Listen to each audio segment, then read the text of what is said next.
கிறிஸ்துவுக்குள் அன்பானவர்களே, நன்மை செய்கிறவரும் நீதி செய்கிறவருமாகிய இயேசு கிறிஸ்துவின் இனிய நாமத்தில் உங்களை வாழ்த்துகிறேன். ஒரு மனிதனுடைய வாழ்க்கை ஒரு புத்தகம் போன்றது. பழைய அத்தியாயத்தை மூடி வைத்துவிட்டு புதிய ஒரு அத்தியாயத்தை எடுப்பதற்கு நாம் முன் வந்திருக்கிறோம். இந்த புதிய வருடம் நமக்கு ஒரு ஒளிமயமான, குதூகூலமான, ஆசீர்வாதமான வருடமாக இருக்க நாம் கர்த்தரை பிரார்த்திக்க வேண்டும். நாம் இப்பொழுது வருஷத்தின் கடைசி பகுதியில் வந்திருக்கிறோம். இந்த வருஷம் இயேசு கிறிஸ்து நமக்கு செய்த நன்மைகளை பற்றி சிலவற்றை சிந்திப்போம். இயேசு கிறிஸ்து நமக்கு சாரோனின் ரோஜாவாக இருந்தார்.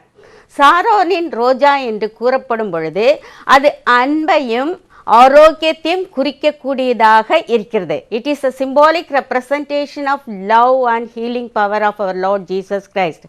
ஆம், இந்த வருடத்தில் நம்மை அன்பினால் அவர் ஆதரித்து வந்தார். அவர் நமக்கு குணமாக்கும் தேவனாக இருந்தார், அதாவது ஆரோக்கியம் கொடுக்கும் தேவனாக இருந்தார். அவர் பள்ளத்தாக்கின் லீலி புஷ்பமாக நமக்கு இந்த வருடம் இருந்தார். லீலி புஷ்பம் எதை குறிக்கிறது என்றால் ஸ்வீட்னஸ், அதாவது இனிமை.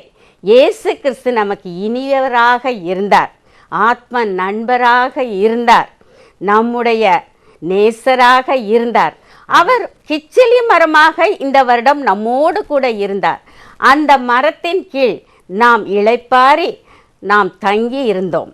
அந்த மரத்தின் கனிகளை, இயேசு கிறிஸ்து கொடுத்த கனிகளை நாம் திருப்தியாக சாப்பிட்டு வந்தோம். அன்பின் கனி, ஆரோக்கியத்தின் கனி, ஆறுதலின் கனி, தேறுதலின் கனி, ஆசீர்வாதத்தின் கனி, கிருபையின் கனி, இப்படி சொல்லிக்கொண்டே போகலாம். அநேக கனிகளை கிச்சிலி மரத்தின் அடியில் தங்கி சாப்பிட்டு வந்தோம். அவர் வெள்ளை போல செண்டாகவும் மருதோண்டி பூங்குந்தாகவும் இருந்து வந்தார். அவர் கையில் நாம் நல தைலமாக இருந்தோம், வாசனை திரவியமாக இருந்தோம். அவரோடு கூட அந்த நறுமணமுள்ள பூஞ்சோலையில் நாம் நடமாடி வந்தோம். இயேசு கிறிஸ்து என்னும் நறுமணத்தை நாம் மற்றவர்களோடு பகிர்ந்து கொண்டோம். அவர் நீதியின் சூரியனாக இந்த வருடத்தில் நம்மோடு கூட இருந்தார். அவர் செட்டையின் கீழ் ஆரோக்கியம் இருந்தது. நாம் கொளுத்த கன்றுகளைப் போல பல இடங்களுக்கும் சென்று வந்தோம். இப்படி நாம் சொல்லிக்கொண்டே போகலாம். அவர் செய்த நன்மைகள் எண்ணிலடங்கா. இப்பொழுதும் நாம் புதிய வருடத்திற்குரிய ஒரு தேவ செய்தியை கேட்க இருக்கிறோம். The Bible is the mind of God and the man is the state of a sinner. Let us listen to the word of God with fear in our heart. கர்த்தராகிய இயேசு கிறிஸ்துவின் இனிய நாமத்தில் உங்கள் அனைவரையும் அன்போடு வாழ்த்துகிறேன். இந்த நாளிலே நாம் புதிய வருஷத்தின் எல்லைக்குள்ளாக நுழைகிற சமயத்தில் இருப்பதனால் அது தொடர்பான ஒரு செய்தியை உங்களோடு கூட நான் பகிர்ந்து கொள்ள ஆசைப்படுகிறேன். இந்த ஆண்டு, இந்த பழைய ஆண்டின் இறுதி பகுதியிலே நாம் வந்திருக்கிறோம்.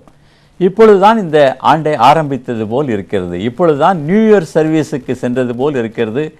இப்பொழுதுதான் குட் ஃப்ரைடே ஆராதனையில் கலந்து கொண்டது போல் இருக்கிறது. இப்பொழுதுதான் விபிஎஸ்க்கு பிள்ளைகளை அனுப்பியது போல் இருக்கிறது. அதற்குள்ளாக 12 மாதங்கள் ஓடி விட்டன. நமக்கு ஒரு வயது கூடி விட்டது. நம்முடைய ரிட்டையர்மெண்ட்டுக்கு ஒரு வயது குறைந்து விட்டது. வேதம் சொல்கிறது, மனிதனுடைய வாழ்நாட்கள் இப்படித்தான் வேகமாக செல்லும் என்று வேதம் சொல்கிறது. யோபு எழுதின புஸ்தகம் 7ஆம் அதிகாரம் 6ஆம் வசனத்திலே யோபு இவ்வாறு சொல்கிறான், என் நாட்கள் நெய்கிறவன் எரிகிற நாடாவிலும் தீவிரமாக ஓடுகிறது என்று சொல்கிறான். மீண்டும் சொல்கிறான், என் நாட்கள் அஞ்சற்காரர் ஓட்டத்திலும் தீவிரமாய் இருக்கிறது என்று சொல்கிறான். சங்கீதக்காரன் சொல்கிறான், ஒரு கதையை போல எங்கள் வருஷங்களை கழித்து போட்டோம் என்று சொல்கிறான்.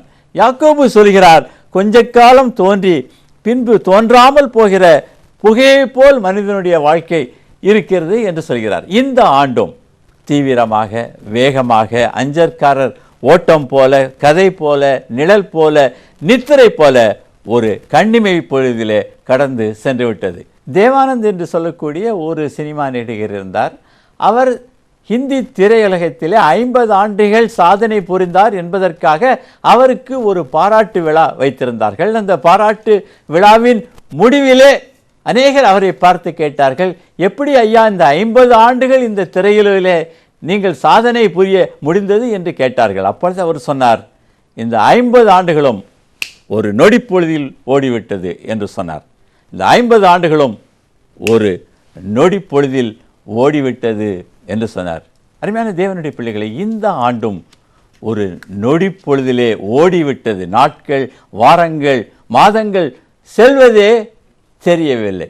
காலம் வேகமாக போகிறது. இப்படி நாட்கள் எல்லாம் வேகமாக செல்கிறதே. புதிய வருஷத்தை நாம் அடிக்கடி சந்திக்கிறோமே என்பதை குறித்து நாம் எப்பொழுதாவது சிந்தித்திருக்கிறோமா என்பதை குறித்து நான் ஒரு கேள்வியை உங்கள் முன்பாக வைத்திருக்கிறேன். Do we take this situation seriously? நாட்கள், வாரங்கள், மாதங்கள் வேகமாக செல்கிறது. நாம் அடிக்கடி புதிய வருஷத்தை சந்திக்கிறோம். இந்த சூழ்நிலையிலே நாம் இதை எப்பொழுதாவது கவனித்திருக்கிறோமா என்பதுதான் இந்த நாளினுடைய கேள்வியாக இருக்கிறது. அருமையான தேவனுடைய பிள்ளைகளை, இந்த காலகட்டத்தில் வருஷத்தின் கடைசி பகுதியில் வந்திருக்கிற நாம், புதிய வருஷத்திலே நுழைவாயில் நிற்கிற நாம், நம்மை நாமே ஆராய்ந்து நாம் ஏதாவது செய்ய வேண்டுமா என்பதை குறித்து இந்த காலகட்டத்திலே, இந்த கடைசி மணிப்பொழுதிலே நாம் சிந்திக்க அழைக்கப்பட்டிருக்கிறோம். புது வருஷம் என்றாலே ஆண்டவர் இந்த வருஷம் புதிய வருஷத்திலே என்ன தருவார், என்ன வாக்குத்தத்தம் கொடுப்பார் என்று நாம் ஒருவேளை ஆண்டவர் என்ன கொடுப்பார் என்பதை நோக்காமல், இந்த காலகட்டத்திலே நாம் ஆண்டவருக்கு என்ன செய்ய முடியும், நாம் எப்படி வாழ்க்கையை திருத்தி அமைத்துக் கொள்ள முடியும் என்ற ஒரு சிந்தனையோடு நாம் புதிய வருஷத்துக்குள் நுழைந்தோம் என்றால் அது ஆசீர்வாதமாக இருக்கும் என்று கர்த்தருக்குள்ளாக நான் விசுவாசிக்கிறேன். இந்த காலகட்டத்திலே நாம் என்ன செய்ய வேண்டும் என்று வேதத்தின் அடிப்படையிலே 3 முக்கியமான குறிப்புகளை உங்கள் முன்பாக வைக்க விரும்புகிறேன். முதலாவது, அதற்கு ஆதாரமாக நாம் ஒரு வசனத்தை இப்பொழுது வாசிக்க கேட்கலாம். பிரசங்கியின் புஸ்தகம் 9ஆம் அதிகாரம் 14 மற்றும் 15 வசனங்கள். ஒரு சிறு பட்டணம் இருந்தது. அதிலே இருந்த குடிகள் கொஞ்சம் மனிதர். அதற்கு விரோதமாய் ஒரு பெரிய ராஜா வந்து அதை வளைத்து கொண்டு அதற்கு எதிராக பெரிய கொத்தளங்களை கட்டினான். அதிலே ஞானமுள்ள ஒரு ஏழை மனிதன் இருந்தான். அவன் தன் ஞானத்தினாலே அந்த பட்டணத்தை விடுவித்தான். ஆனாலும் அந்த ஏழை மனிதனை ஒருவரும் நினைக்கவில்லை. ஒரு சிறிய பட்டணம் இருந்தது. அதில் கொஞ்ச குடிகள் இருந்தார்கள். அந்த பட்டணத்திற்கு எதிராக ஒரு பெரிய ராஜா வந்து முற்றுகை போட்டான். அந்த பட்டணத்தில் உள்ள ஒரு ஏழை மனிதன் தன்னுடைய ஞானத்தினாலே அந்த பெரிய ராஜாவின் கைக்கு அந்த பட்டணத்தை அவன் தப்புவித்தான். ஆனாலும் அந்த ஏழை மனிதனை ஒருவரும் நினைக்கவில்லை. காரியம் முடிந்தது, விடுதலை கிடைத்தது என்றவுடன் அந்த மனிதனை எல்லாரும் மறந்து விட்டார்கள். அதே போல் ஆதியாகமம் 40ஆம் அதிகாரத்தில் யோசேப்பு சிறைச்சாலையில் இருந்த சம்பவத்தை குறித்து வாசிக்கிறோம். சிறைச்சாலையில் அவன் கூட இருந்த பானபாத்திரக்காரனுடைய தலைவன் ஒரு கனவு காண்கிறான். அந்த கனவை பார்த்து கலங்கி போய் நிற்கிறான். அப்பொழுது யோசேப்பு அர்த்தம் சொல்கிறான்.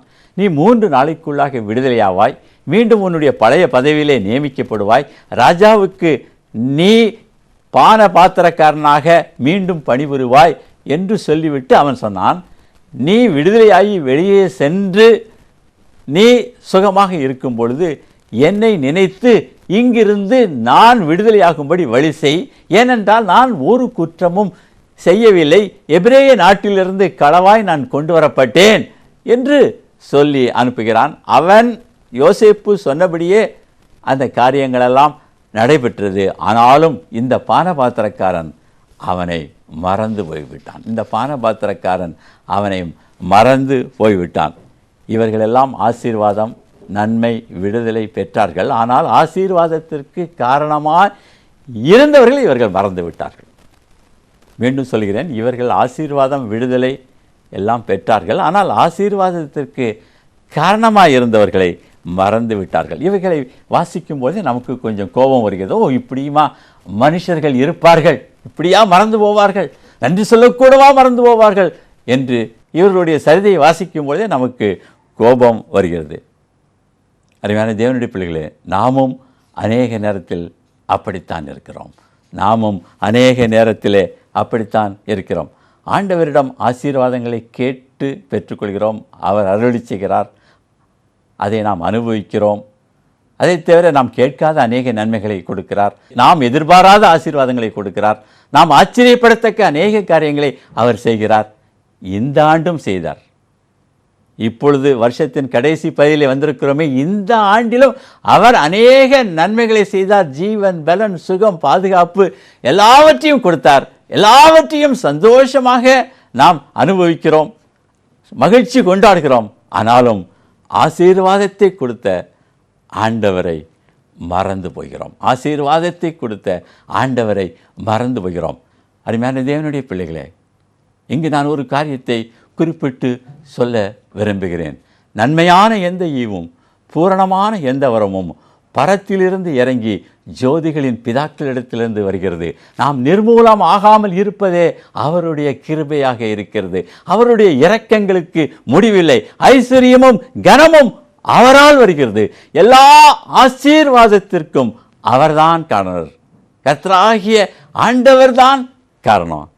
அதனால இந்த ஆண்டின் கடைசி பகுதிக்கு வந்திருக்கிற நாம், கர்த்தர் இந்த ஆண்டு முழுதும் நமக்கு பாராட்டின பெரிதான கிருபைகளுக்காகவும் இரக்கங்களுக்காகவும் புண்ணியங்களுக்காகவும் வழங்கின அளவில்லாத ஆசீர்வாதங்களுக்காகவும் இருதயத்தின் ஆழத்திலிருந்து நன்றியை சொல்லி இந்த ஆண்டை நாம் முடிக்க வேண்டும். இருதயத்தின் ஆழத்திலிருந்து நன்றியை சொல்லி ஆண்டவரே இந்த ஆண்டை முடிக்க வேண்டும். We should close the year with a deep sense of gratitude. With a deep sense of gratitude. அடுத்ததாக ஒரு வசனத்தை நான் வாசிக்கலாம். மத்தேயு எழுதின சுவிசேஷம் 25ஆம் அதிகாரம் 19ஆம் வசனம். வெகு காலமான பின்பு அந்த ஊழியக்காரருடைய எஜமான் திரும்பி வந்து அவர்களிடத்தில் கணக்கு கேட்டான். இயேசு கிறிஸ்து ஒரு ஓமையை சொல்கிறார். ஒரு எஜமான் நீண்ட பயணம் செல்லும் பொருட்டு தன்னுடைய ஐஸ்வர்யத்திலிருந்து தன்னுடைய ஊழியக்காரருக்கு ஒரு தொகையை கொடுக்கிறான். ஒரு ஊழியக்காரனுக்கு 5 தாலந்தும், இன்னொரு ஊழியக்காரனுக்கு 2 தாலந்தும், மற்றவனுக்கு 1 தாலந்தும் கொடுத்து, இதை வைத்து நீங்கள் வியாபாரம் செய்யுங்கள், இந்த தொகையை நீங்கள் பெருக்குங்கள் என்று சொல்லி அவர்கள் கையிலே கொடுக்கிறான். நீண்ட பயணம் செய்துவிட்டு வெகுகாலமான பிறகு இந்த பயணத்தின் முடிவிலே திரும்பி வந்து கணக்கு கேட்கிறான். பயணத்தின் முடிவிலே வந்து கணக்கு கேட்கிறான். கணக்கு கேட்பது என்பது இயற்கையான அல்லது நியாயமான ஒன்று. அநேக கடைகளிலே, பெரிய கடைகளிலே நாம் பார்க்கலாம், டிசம்பர் 31ஆம் தேதி ஒரு போர்டு போட்டிருக்கோம், நோ சேல்ஸ், ஸ்டாக் டேக்கிங், இன்று விற்பனை இல்லை, ஸ்டாக் டேக்கிங் நடைபெறுகிறது என்று போட்டிருக்கோம். ஏனென்றால் அவர்கள் வரவு செலவு கணக்கை அவர்கள் பார்ப்பார்கள். நீங்கள் வங்கிகளிலே பார்த்தால் அவர்கள் ஒரு குறிப்பிட்ட நாளை குறித்து அந்த நாளிலே தங்களுடைய வரவு செலவு கணக்குகளை பார்ப்பார்கள். எவ்வளவு பணம் இருந்தது, எவ்வளவு டெபாசிட் கொடுத்துருக்கோம், எவ்வளவு லோன் கொடுத்துருக்கோம், எவ்வளவு திரும்பி வந்திருக்கிறது என்று கணக்கு பார்த்து பேலன்ஸ் ஷீட் போடுவார்கள். பேங்க் நஷ்டத்தில் ஓடுகிறதா லாபத்தில் ஓடுகிறதா என்று கணக்கு பார்ப்பார்கள். அதே மாதிரி அரசாங்க துறைகளிலும் அப்படித்தான். சட்டசபையிலே மானிய கோரிக்கைகள் நிறைவேறிய பின்பு ஒவ்வொரு துறைக்கும் பணம் கொடுக்கப்படும் செலவழிப்பதற்காக. அந்த பணத்தை துறை தலைவர்கள் செலவழிப்பார்கள். வருஷத்தின் முடிவில் அவர்கள் கணக்கு கொடுக்க வேண்டும்.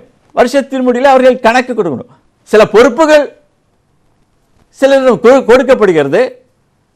அதன் பிறகு அவர்களிடம் அவர்கள் எப்படி அதை செலவழித்தார்கள், என்ன வழியில் அதை பயன்படுத்தினார்கள் என்ற கணக்கு கேட்கப்படுகிறது. அருமையான தேவனுடைய பிள்ளைகளே, நாமும் ஒரு கணக்கு கொடுக்க வேண்டிய ஒரு காலகட்டத்திற்கு நேராக வந்திருக்கிறோம். வருஷத்தின் கடைசி பகுதியிலே வந்திருக்கிற நாம் சில கணக்குகளை ஆண்டவருக்கு கொடுக்க வேண்டும்.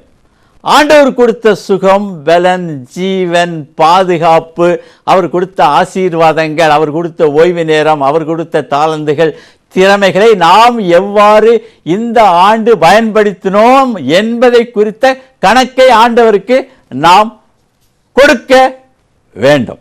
ஆண்டவருக்கு முன்பாக நாம் ஒரு கணக்கு ஒப்புவிக்கிற ஒரு காலகட்டத்திலே வந்திருக்கிறோம். வேதம் சொல்கிறது, நீங்கள் எதை செய்தாலும் கர்த்தருடைய நாமத்தின் மகிமைக்கு என்று செய்யுங்கள் என்று.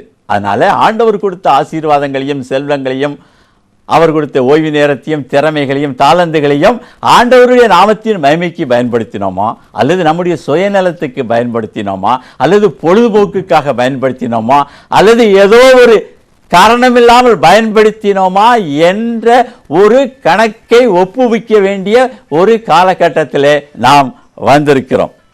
அதாவது சுருக்கமாக சொன்னால், இந்த ஆண்டு முழுவதும் எப்படி வாழ்ந்தோம் என்ற கணக்கை ஆண்டவருக்கு முன்பாக கொடுக்க வேண்டும். யாருடைய மகிமைக்காக வாழ்ந்தோம், யாருடைய மகிமைக்காக நாம் காரியங்களை செய்தோம் என்ற கணக்கை நாம் ஆண்டவருக்கு முன்பாக ஒப்புவிக்க வேண்டும்.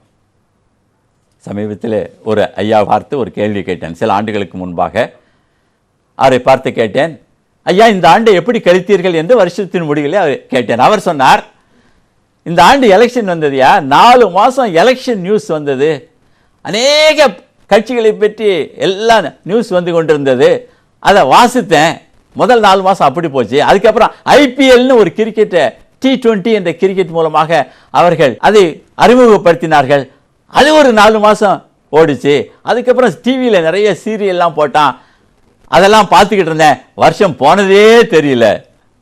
போனதே தெரியல, எல்லாம் ஓடி போயிடுச்சு அப்படின்னு சொன்னார். அருமையான தேவனுடைய பிள்ளைகளே, உங்களுடைய கணக்கு எப்படி இருக்கிறது? உங்களுடைய கணக்கு எப்படி இருக்கிறது? எப்படி இந்த ஆண்டை செலவழித்தீர்கள்? ஆண்டவர் உங்களுக்கு கொடுத்த ஆசீர்வாதங்களை யாருடைய மகிமைக்காக பயன்படுத்தினீர்கள்? ஆண்டவர் உங்கள் கிரியைகளின் பேரில் பிரியமாய் இருந்தாரா என்று எப்பொழுதாவது யோசித்திருக்கிறோமா? அருமையான தேவனுடைய பிள்ளைகளே, நாம் கணக்கு ஒப்புவிக்க வேண்டிய ஒரு காலகட்டத்திலே இருக்கிறோம். நாம் செய்த தவறுகளை அல்லது பிழைகளை, குற்றங்களை ஆண்டவர் சமூகத்திலே அறிந்து உணர்ந்து ஆண்டவரோடு ஒப்புரவாகிற ஒரு காலகட்டத்திற்கு நேராக வந்திருக்கிறோம். வருஷத்தின் இறுதி பகுதியில் நாம் ஆண்டவருக்கு கணக்கு ஒப்புவிக்க வேண்டும். இந்த இடத்துல 2 குறிப்புகளை நான் சுருக்கமாக சொல்ல ஆசைப்படுகிறேன். முதலாவது, கணக்கு கொடுக்கணும்னு எனக்கு தெரியாதையே அப்படின்னு சொல்ல முடியாது. கணக்கு கொடுக்கணும் யாரும் எனக்கு சொல்லலையே அப்படின்னு சொல்ல முடியாது. கணக்கு கொடுக்க வேண்டியது நம்மேல் விழுந்த கடமையாக இருக்கிறது. ஆண்டவர் திட்டமாக சொல்லியிருக்கிறார், வேதாகம் திட்டமாக சொல்லுகிறது, உங்களுக்கு போக்கு சொல்ல இடமில்லை, நான் ஏற்கனவே உங்களிடம் வந்து பேசிவிட்டேன், உங்களுக்கு போக்கு சொல்ல இடமில்லை என்று அவர் திட்டமும் தெளிவுமாக சொல்லியிருக்கிறார். அடுத்ததாக, தவறான கணக்கை நம்ம கொடுக்க முடியாது. உலக பிரகாரமான மக்கள்கிட்ட நீ தவறான கணக்கை கொடுத்துடலாம். நான் இப்படி செஞ்சேன் அப்படி செஞ்சேன் என்று சொல்லி உலக மக்களை ஏமாத்திடலாம், நம்முடைய அலுவலகத்தை ஏமாத்திடலாம், நம்முடைய திருச்சபையை ஏமாத்திடலாம், யாரை வேண்டுமானாலும் ஏதாவது பொய்யான தகவல்களை சொல்லி ஏமாத்திடலாம். ஆனால் ஆண்டவர்கிட்ட நடக்காது. உண்மையான கணக்கு எது என்பது அவருக்கு தெரியும். முதலாவது கணக்கு கொடுக்க வேண்டும். அடுத்தது உண்மையான கணக்கு கொடுக்க வேண்டும். வருஷத்தின் இறுதிப்பதியில் வந்திருக்கிற நாம் இதில் நினைவு கொள்வோம். முடிவாக இன்னொரு காரியத்தை சொல்லி நான் முடிக்க விரும்புகிறேன். நெகேமியாவின் புஸ்தகம் 10ஆம் அதிகாரம் 39ஆம் வசனத்தை நாம் வாசிக்க கேட்போம். இவ்விதமாய் நாங்கள் எங்கள் தேவனுடைய ஆலயத்தை பராமரியாமல் விடுவதில்லை என்றே திட்டம் பண்ணிக்கொண்டோம். இங்கே நெகேமியா 10ஆம் அதிகாரத்தில் நீங்கள் வீட்டில் சென்று வாசித்து பாருங்கள். இங்கு அலங்கம் புதிதாக கட்டப்படுகிறது. பாபிலோன் சிறையிருப்பிலிருந்து வந்தவர்கள் இந்த அலங்கத்துக்குள்ள நகரத்திலே குடியேறுகிறார்கள். பக்கத்தில் உள்ள கிராமத்தில் வசிப்பவர்களும் வந்து குடியேறுகிறார்கள். இங்கு ஒரு புதிய வாழ்க்கையை ஆரம்பிக்கப் போகிறார்கள். புதிய இடம், புதிய சூழ்நிலை, புதிய காலம், புதிய வாழ்க்கையை ஆரம்பிக்கப் போகிறார்கள். அப்பொழுது இனி வரும் நாட்களிலே எப்படி வாழ்வோம் என்று இப்பொழுது அவர்கள் திட்டமிடுகிறார்களாம். எல்லாரும் கூடி ஆலோசனை செய்து ஒரு திட்டம் போடுறாங்க. என்ன திட்டம் போடுறாங்க? இனிமேல் நாங்கள் நியாயப்பிரமாணத்தின்படி தான் நடப்போம், புறஜாதியார் செய்கிற வண்ணம் நாங்கள் செய்ய மாட்டோம், இனிமேல் ஆலயத்தின் காரியங்களை ஒழுங்காக கவனிப்போம், பரிசுத்த குலைச்சலாக நாங்கள் நடக்க மாட்டோம், ஓய்வு நாளை நாங்கள் பரிசுத்தமாய் ஆசரிக்க நினைப்போம் என்று சொல்லி ஒரு பெரிய பட்டியலை அவர்கள் போட்டு இதன்படிதான் இனிமேல் நடப்போம் என்று திட்டமிடுகிறார்கள். அவர்கள் கர்த்தருக்கு முன்பாக உடன்படிக்கை செய்து கையெழுத்திடுகிறார்கள். தயவு செய்து நெகேமியா 10ஆம் அதிகாரத்தில் உங்களுடைய தனி தியானங்களிலே வாசித்து பாருங்கள். அதுபோல யோசுவா இஸ்ரவேல் கானான் தேசத்தை அவன் பகிர்ந்து கொடுக்கிறான். இஸ்ரவேலர் எல்லாரும் தங்களுடைய காணியாட்சிக்கு சென்று குடியிருந்து புதிய வாழ்க்கையை ஆரம்பிக்க போகிறார்கள். அப்பொழுது ஒரு காரியத்தை அவன் சொல்லி அனுப்புகிறான். என்ன சொல்லி அனுப்புகிறான்? இப்பொழுது நீங்கள் இந்த புதிய நாட்டிலே உங்களுக்கு கொடுக்கப்பட்ட இந்த காணியாட்சியிலே நீங்கள் புதிய வாழ்க்கையை ஆரம்பிக்க போகிறீர்கள். இப்பொழுது ஒரு காரியத்தை இப்பொழுது முடிவு பண்ணுங்கள். இன்று நீங்கள் முடிவு பண்ணுங்கள். எகிப்திலே விட்டு வந்த தெய்வங்களை நீங்கள் வணங்கப் போகிறீர்களா, அல்லது இந்த கானானியர் இங்கு இருக்கிறார்களா அவர்களுடைய தெய்வங்களை வணங்கப் போகிறீர்களா, அல்லது உங்களை அற்புதமாக வழிநடத்தி வந்த தேவனாகிய கர்த்தரை வணங்கப் போகிறீர்களா என்று இப்பொழுது முடிவு பண்ணுங்கள் என்று சொன்னான். அப்புறம் சொன்னான், நானும் என் வீட்டாருமோ என்றால் கர்த்தரையே சேவிப்போம் என்று சொன்னான். இவர்களெல்லாம் புதிய வாழ்க்கையை ஆரம்பிக்கப் போகிறார்கள். வரும் நாட்களிலே தாங்கள் எப்படி நடந்து கொள்வோம் என்று சொல்லி ஆண்டவருக்கு முன்பாக திட்டமிட்டார்கள், பிளான் பண்ணினார்கள். அருமையான தேவனுடைய பிள்ளைகளே, புதிய ஆண்டிலே நுழைய போகிற நாம் இப்பொழுது ஒரு சில காரியங்களை குறித்து திட்டமிட வேண்டும். வரும் நாட்களிலே நாம் எப்படி வாழப்போகிறோம் என்பதை குறித்த ஒரு திட்டத்தை, ஒரு இலக்கை நாம் நிர்ணயிக்க வேண்டும். ஏதோ எய்ம்லெஸ்ஸாக நாம் புதிய வருஷத்திலே நுழையாமல் சில இலக்குகளை நியமித்து அதை நோக்கி செல்ல வேண்டும். நம்முடைய ஆப்ஜெக்டிவ் என்ன, நம்முடைய கோல் என்ன, கர்த்தருடைய மகிமைக்கு நாம் என்ன செய்ய முடியும், எப்படி நாம் சாதனை செய்யலாம், எப்படி கர்த்தருடைய நாமத்தை மகிமைப்படுத்தலாம் என்ற திட்டத்தை உள்ளத்திலே வரைந்து அதை ஆண்டவர் சமூகத்தில் வைத்து புதிய ஆண்டிற்குள் நுழைய வேண்டும். புதிய ஆண்டுக்குள் நுழைய வேண்டும். என்னையா பெரிய திட்டங்கிட்டன்னு சொல்கிறீங்களே, ஒன்றும் புரியல அப்படின்னு ஒரு வேளை சொல்லலாம். உங்களுக்கு 2 ஆலோசனை நான் சொல்ல ஆசைப்படுகிறேன். நீங்கள் இயேசு கிறிஸ்துவை அறிந்திருக்கலாம், வேதத்தினுடைய வசனங்கள் எல்லாம் அறிந்திருக்கலாம், ஆலயத்திற்கு ஒழுங்காக செல்லலாம், காணிக்கையை கொடுக்கலாம். ஆனாலும் இயேசு கிறிஸ்துவை உங்களுடைய சொந்த இரட்சகராக நீங்கள் ஏற்றுக்கொள்ளவில்லை என்றால் ஒரு முடிவு எடுப்போம். வருகிற ஆண்டிலே, ஆண்டவரே, நான் உம்மை ஏற்றுக்கொள்வேன், நான் ரட்சிக்கப்படுவேன், என்னுடைய பாவங்கள் மன்னிக்கப்பட நான் உமது சமூகத்தில் என்னை அறிக்கையிடுவேன், என்னை தாழ்த்துவேன், உமக்குள்ளாக நான் ஒரு புதிய மனிதனாக வாழ விரும்புகிறேன், ரட்சிப்பின் அனுபவம் எனக்கு தேவை, அதை நான் இந்த புதிய ஆண்டிலே நான் எப்படியாவது ரட்சிக்கப்படுவேன் என்று சொல்லி நீங்கள் திட்டமிட வேண்டும். ரட்சிக்கப்படாதவர்கள் அடுத்த வருஷம்னு காத்திருக்க வேண்டியதில்லை, இன்றே அந்த திட்டத்தை நீங்கள் தீட்டி இன்றே அதற்கான முயற்சிகளை எடுக்கலாம். அடுத்ததாக, நான் ரட்சிக்கப்பட்டேன்யா, அபிஷேகம் பெற்றுட்டேன், நான் ஊழியம் செய்கிறேன் அப்படின்னு நீங்கள் சொன்னீங்கன்னா, நீங்கள் கிறிஸ்துவுக்குள்ளாக வருகிற ஆண்டை கிறிஸ்துவுக்குள் வளரும் ஆண்டாக நீங்கள் பிரதிஷ்டை செய்து ஆரம்பிக்கலாம். ஆன்மீக வாழ்க்கையிலே வளர்ச்சி வேண்டும். உண்மையிலே வளர்ச்சி வேண்டும், பரிசுத்தத்திலே வளரணும், பொறுமையிலே வளரணும், நீதியிலே வளரணும், வேத வாசிப்பிலே வளரணும், ஜெபத்திலே வளரணும், ஊழியம் செய்வதிலே வளரணும். நான் எல்லாம் ஜெபம் பண்ணிட்டேன், இனிமேல் ஜெபம் பண்ணுறதுக்கு ஒன்றுமே இல்லை. நிறைய வேதம் வாசிட்டேன், இனிமேல் வேதம் வாசிக்கிறதுக்கு ஒன்றுமே இல்லை. நிறைய ஊழியம் செஞ்சுட்டேன், ஊழியம் செய்கிறதுக்கு ஒன்றுமே இல்லை என்று யாரும் சொல்ல முடியாது.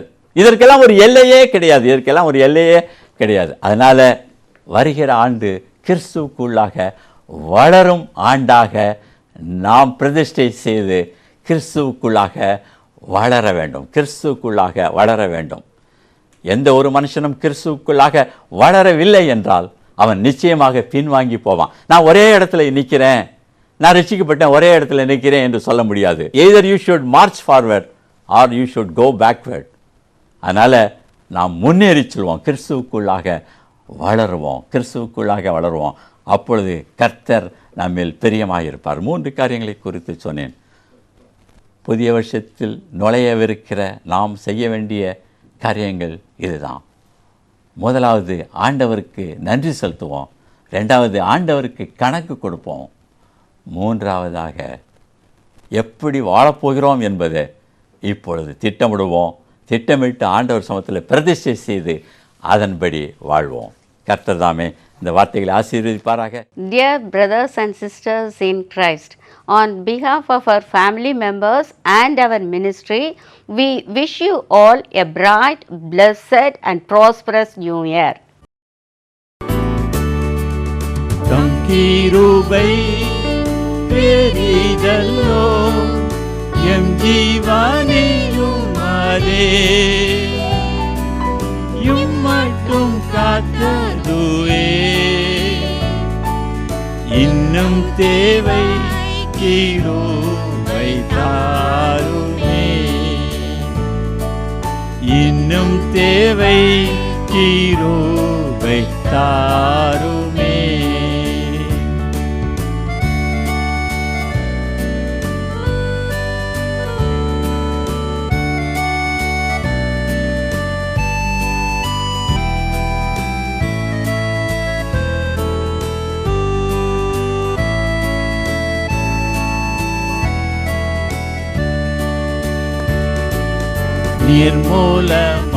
நிர்மூலமாகாததும் நிற்பது மோக்கிருபை நிர்மூலமாகாததும் நிற்பது மோக்கிருபை நீசனன் பாவம் நீங்கினதே நித்திய ஜீவன் பெற்றுக்கொண்டே காத்துக்கொள்ள கிருபை தாருமே காத்துக்கொள்ள கிருபை தாருமே தம் கிருபை பெரிதல்லோ எம் ஜீவனிலும் அதே இம்மட்டும் காத்ததுவே இன்னும் தேவை கிருபை